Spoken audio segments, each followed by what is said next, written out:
Rakesh, please pick up the phone. Rakesh, please pick up the phone. Rakesh, please pick up the phone. Rakesh, please pick up the phone.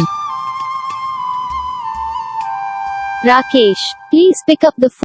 Video को like करो, channel को subscribe करो, comment करके बताओ आपको ये video कैसा लगा, कौन सा पार्ट है जो आपको इस वीडियो में अच्छा लगा या फिर कौन सा पार्ट है जो आपको इस वीडियो में अच्छा नहीं लगा। अगर आपको रिंगटोन पसंद आई या फिर आप ऐसा कौन सा भी रिंगटोन बनवाना चाहते हो तो आप हम पे कमेंट कर सकते हो। हम आपके लिए रिंगटोन बना के चैनल पर अपलोड कर देंगे।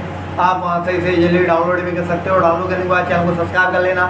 सब्सक्राइब करने के बाद जो बेल आइकन आता है इसे ऑल पर सेलेक्ट कर लेना। देखो उसका अगर फायदा रहता है जिस पे वीडियो डालते हैं तब आप तक वीडियो पहुँच जाता है। यानी कि अगर मैं सरल भाषा में बताऊँ तो